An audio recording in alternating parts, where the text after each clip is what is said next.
हाँ, हम पिछला वीडियो में नगर नियोजन के बारे में बात किए थे कि उस समय की नगर कैसी रही होगी।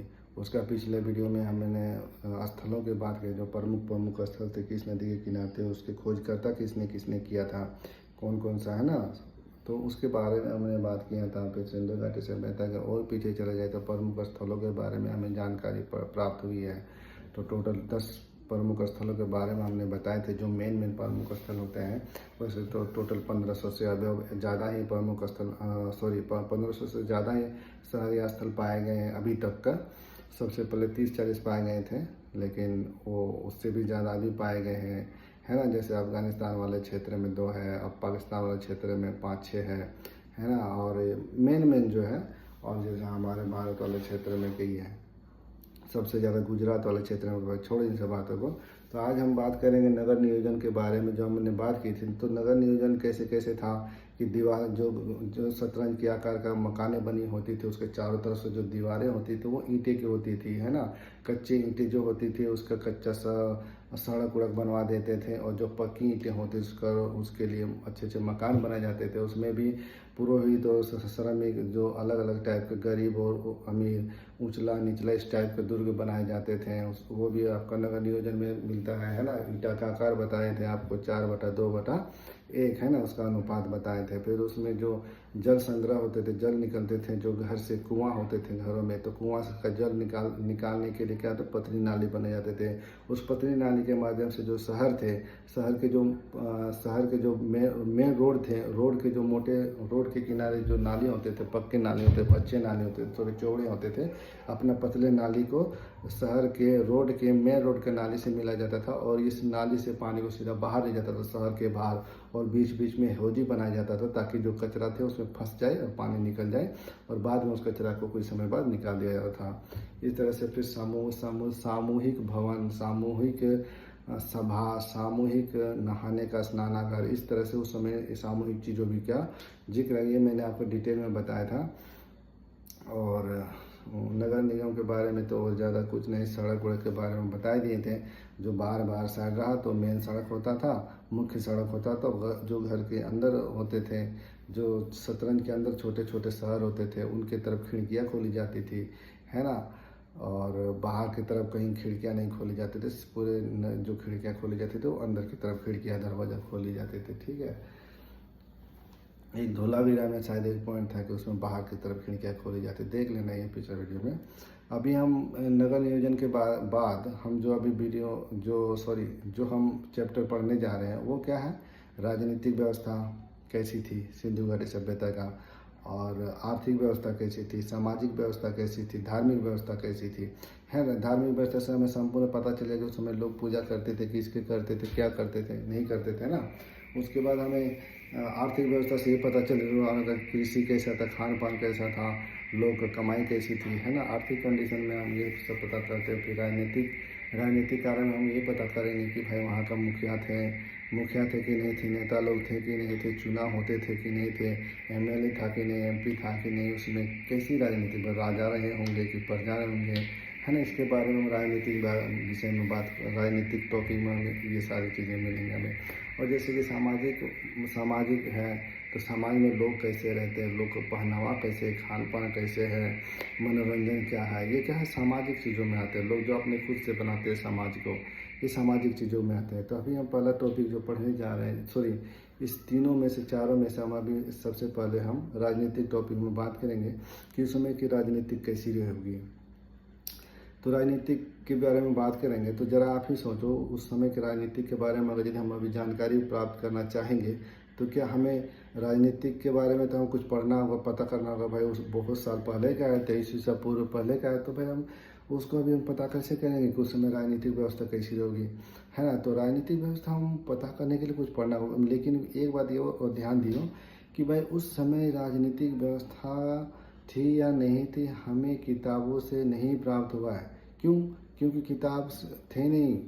अगर यदि लिखित में दीवारों में कहीं भी, चलो कहीं भी लिखा हो, लिखित में हमें ये प्राप्त हुआ है कि उस समय जो सिंधु घाटी सभ्यता के लोग थे, उस लोग लिखा पढ़ी किए हैं, लेकिन उस लिखा पढ़ी को हम लोग नहीं पढ़ पाए हैं।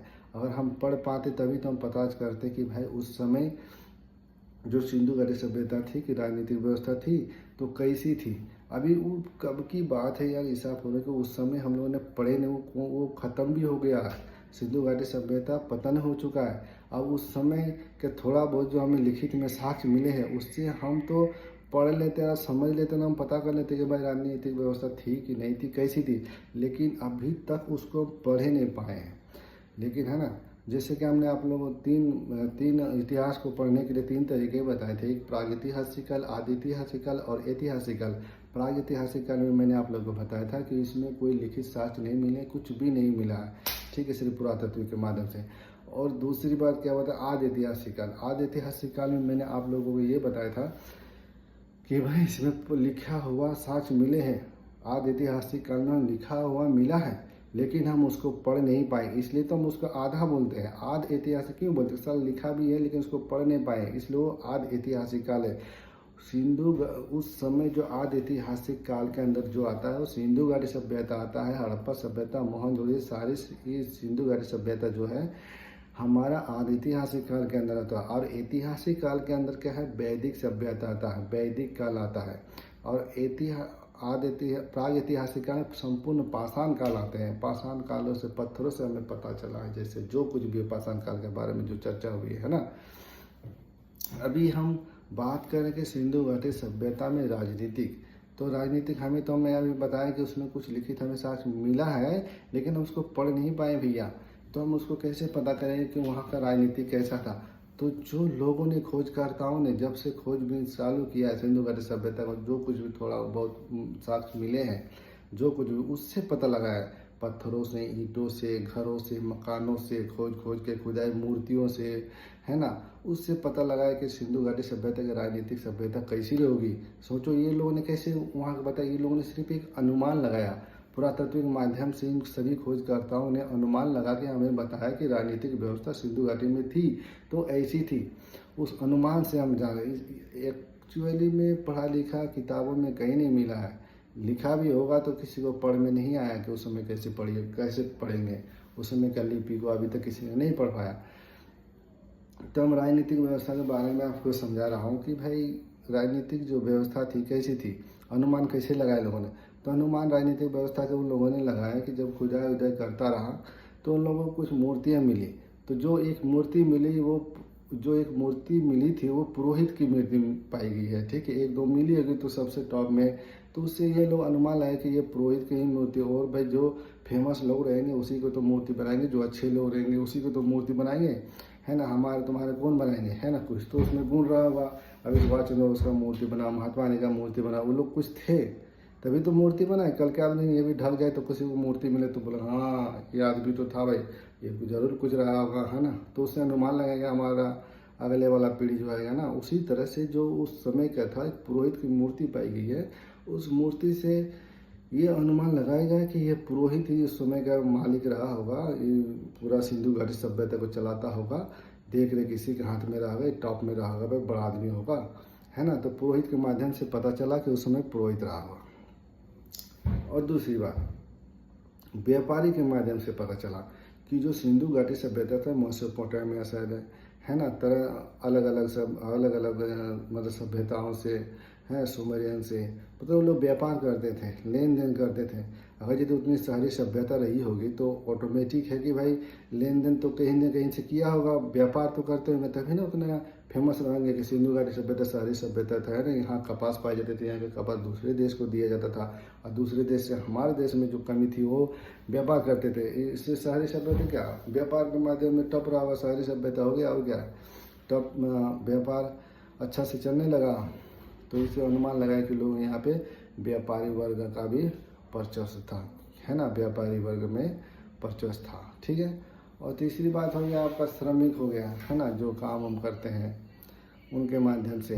तो इनके श्रमिक से उतना कोई ये नहीं है। अगर यदि सिंधु घाटी सभ्यता राजनीतिक को अगर यदि चलाया होगा तो एक पुरोहित वर्ग चलाया होगा और दूसरा व्यापारी वर्ग, क्योंकि उस समय व्यापार होता था, ठीक है, व्यापार के साथ मिले हैं। तो एक पुरोहित लोग राज करते थे, या फिर व्यापारी लोग, या फिर नगर प्रशासन के द्वारा। नगर प्रशासन मतलब क्या भाई, किसी को देख रेख के लिए कोई कानून तो बनाया होगा। तो कानून जो जिसके हाथ में कानून रहेगा, जैसे कानून प्रशासन हो गया, उन लोगों ने नगर को चलाया है, और नगर प्रशासन वाला है ना, कानून कहीं भाई किसी देश को सुडोल अच्छा रखने कानून व्यवस्था चाहिए। तो कानून व्यवस्था चलाई होगी नगर प्रशासन द्वारा, या फिर व्यापारी, या तो फिर पुरोहित, है ना। अभी इतना हो गया, इसके बारे में हम बात कर लें तो कि राजनीति के बारे में इस तरह से अनुमान लगा लें कि ऐसे रहे होंगे। तो एक और जैसे कि कुछ है, एक पिगट महोदय साहब है, तो पिगट महोदय क्या थे, वो भी एक खोजकर्ता रहे हैं ना भाई, वो भी एक खोजकर्ता के टाइप में ही रहे। तो पिगट महोदय जी ने अपने लैंग्वेज में कहा, अपने लिखित में दिया, उसने अपने अनुमान से बताया है पिगट महोदय ने। उसने कहा कि भाई जो सिंधु घाटी सभ्यता का जो मोहनजोदड़ो है और हड़प्पा है, ये दोनों आप लोगों को पता है कहाँ पंजाब में पाए गए हैं, ठीक है। हड़प्पा और मोहनजोदड़ो जो है उसको एक जुड़वा राजधानी के नाम से बताया गया उसने, कि ये दोनों एक जुड़वा राजधानी है। किसको? हड़प्पा को और मोहनजोदड़ो को। पता नहीं उसने क्यों कहा, हो सकता है कभी गया होगा, हड़प्पा भी गया होगा, मोहनजोदड़ो भी गया होगा, दोनों का चक्कर मार लिए होंगे, एक बार नहीं 2-3 बार मार लिए होंगे, इसे पता चल गया होगा कि दोनों में कुछ समानता ही पाई गई, तब नहीं इसने बोला कि भाई ये दोनों क्या है, जुड़वा राजधानी है, जुड़वा बान है। इस तरह से संबोधित किसने किया? पिगट महोदय ने। ये काफ़ी उतना इसमें दम नहीं है इसको, इस सवाल में, इस सवाल जवाब में, लेकिन फिर भी क्या है, ये बहुत टॉप में है। और ये किताबों में आता है, देखना जब भी आता है जुड़वा बान किसको, जुड़वा राजधानी किसने कहा था, कि मोहनजोदड़ो और हड़प्पा को जुड़ा राजधानी किसने कहा था ना, पिगट महोदय ने। या फिर ऐसे पूछ सकते हैं कि जो पिगट महोदय ने किसको जुड़वा राजधानी का 2 स्थलों को बताओ। इस प्रकार से थोड़ा फेमस हो चुका है ये, बहुत ही अच्छा क्वेश्चन है कि पिगट महोदय ने मोहनजोदड़ो और हड़प्पा को एक जुड़वा राजधानी के नाम दिया है, ठीक है। अभी पिगट महोदय तो चले गए, है ना। उसके बाद आता है वो हंटर महोदय। पिगट महोदय की बात हो गया, अब हंटर महोदय की बात करते हैं। अब हंटर महोदय जी ने कहा, वो भी एक खोज करता रहे होंगे, वो भी एक फेमस आदमी है, उसने भी अपना राय दी है, उसने अपना जानकारी हमें बताई है, अपने अनुमान हमें बताए हैं। तो हंटर महोदय जी ने ये कहा, हंटर महोदय जी ने कहा कि भाई जो सिंधु घाटी सभ्यता थी उसमें राजतंत्र नहीं थे, लोकतंत्र यानी कि राजतंत्र नहीं थे।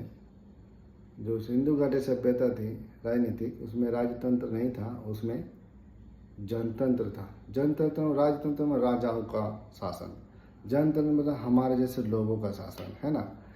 उसने कैसे कहा ये, कि उसने अनुमान ये कैसे लाया कि जनतंत्र था? उसने इस प्रकार से अनुमान लगाया क्योंकि उसने देखा इतना साक्ष्य मिले, या तरह तरह का लोगों ने अपना खोजकर्ता अपने अनुमान से, बहुत सारा खोजकर्ता खुदाइयों से पता चला, तो उसने निष्कर्ष निकाला कि भाई इतनी सारी खुदाई हो गया, तो इसमें राजमहल क्यों नहीं निकला? राजमहल का कोई तो साक्ष्य मिलना चाहिए, या फिर हथियार का साक्ष्य मिलना चाहिए, तलवार होना चाहिए, खाड़गा रोकने वाला होना चाहिए, है ना। तलवार है ना हथियार है, कुछ है नहीं उसमें। ना भाला होना चाहिए, राजा लोग तो नहीं भाला रोकने के लिए गोल जैसा रखता, फिर भाला मारने के लिए, फिर तरह तरह का मुंह को टुकड़े बांधते, ऐसा कोई चीज़ नहीं मिला उस समय। सिंधु घाटी सभ्यता को खोजकर जितना भी खोजा, तो इसने सारा चीज़ को निष्कर्ष निकाला कि ऐसी चीज़ कोई नहीं पाई गई कि हम कह सकते कि उस समय राजतंत्र था। समझ में आई? तो इसलिए इन लोगों ने फिर इसने क्या किया, हंटर जी ने, कि राजतंत्र नहीं था भाई, ये एक जनतंत्र था। जनतंत्र क्यों? क्योंकि उस समय के लोग खुशहाल थे, शांति प्रिय थे। जहाँ हम अपने जहाँ जन का वास होगा वहाँ शांति होगी। जहाँ राजा घुसा वहाँ मारपीट शुरू, कि मेरा ज़मीन है, मेरा राजतंत्र है, मैं सब पे हुक्म चलाऊँगा, तो शांति प्रिय रहता है? नहीं रहता है। या फिर बोल दे राजनीति का अगर यदि घुस जाए, तो राजनीति भी अगर यदि घुस जाए ना, है ना, राजा तो घुसेगा ही, राजनीति भी घुस जाए तो भी वो लड़ाई मारकाट शुरू। ये अपना राजनीतिक दिमाग पता है, अपना भाई भाई को नहीं पंचाता, घर वाले को नहीं पंचाता, राजनीति के कारण सबको मार देते हैं अपने चेयर के कुर्सी के कारण। तो ये मारकाट उस समय थी नहीं, एकदम नहीं थी, एकदम शांति प्रिय था। सबका अनुमान से ये पता लगा कि उस समय सबसे लोग जो थे एकदम शांति प्रिय थे। इससे ये पता चलता कि उस समय लोग शांति प्रिय थे, मतलब जनतंत्र थे, राजतंत्र नहीं थे, है ना। राजतंत्र नहीं थे ना राजनीतिक थे। कैसा थे? जनतंत्र, शांति प्रिय लोग थे। इस प्रकार से हमने आपका आज ये राजनीतिक टॉपिक को जितना हो सके मैं अपनी तरीके से बताया। जो मैंने भी पढ़ा उसको भी पढ़ के ही बताया हूँ, लेकिन मैं कुछ कोशिश किया हूँ कि भाई ऐसा रहा होगा। जो लोगों ने बताया उसी को मैंने सेम आपको बताया, अपने तरीके से बताया, अपना लैंग्वेज में बताया।